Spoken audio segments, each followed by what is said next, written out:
TMP news के studio में खुशामदीद। मैं हूं मोहम्मद अरसलान। आपको बताते चले, लाहौर रोड भागटा माला तहसील और ज़िला सरगोधा से हमारे खसूसी नुमाइंदा शाहिद इकबाल खोखर की रिपोर्ट के मुताबिक भागटा माला अवाम का मुतालबा फेरू मोड़ चौक की तामीर वक्त की अहम ज़रूरत है।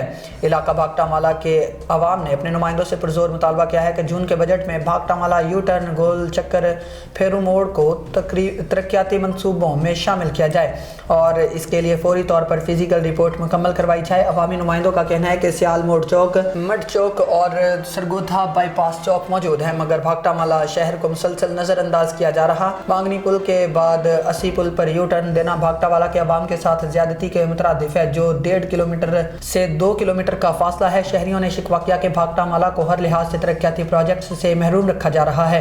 हालांकि ये इलाका एक मिनी सिटी की हैसियत रखता है और यहाँ स्ट्रीट लाइट्स, सीवरेज और दीगर बुनियादी सहूलियात की शदीद कमी है। मजीद बरा भागटा माला तहसील हेडक्वार्टर सत्ताल को भी सिर्फ बुनियादी मराकज़ सेहत जैसी सहूलियात तक महदूद कर दिया गया, जबकि आवाम का मुतालबा है कि इसे मुकम्मल TH के म्यार की सहूलियात फराहम की जाएँ। इलाका मकीनों ने कहा कि ये छोटे मगर अहम मसाइल हैं जिन्हें बर वक्त हल ना करने की वजह से गंभीर सूरत हाल इख्तियार कर चुके हैं। अवाम ने अपने नुमाइंदों से खसूसी इल्तिमास किया है कि भागटा माला को तरक्याती मनसूबों में शामिल करके इसके महरूमियों का अजाला किया जाए। फिलवक्त इतना ही। मज़ीद न्यूज़ के लिए देखते रहें TMP न्यूज़। अल्लाह हाफिज़।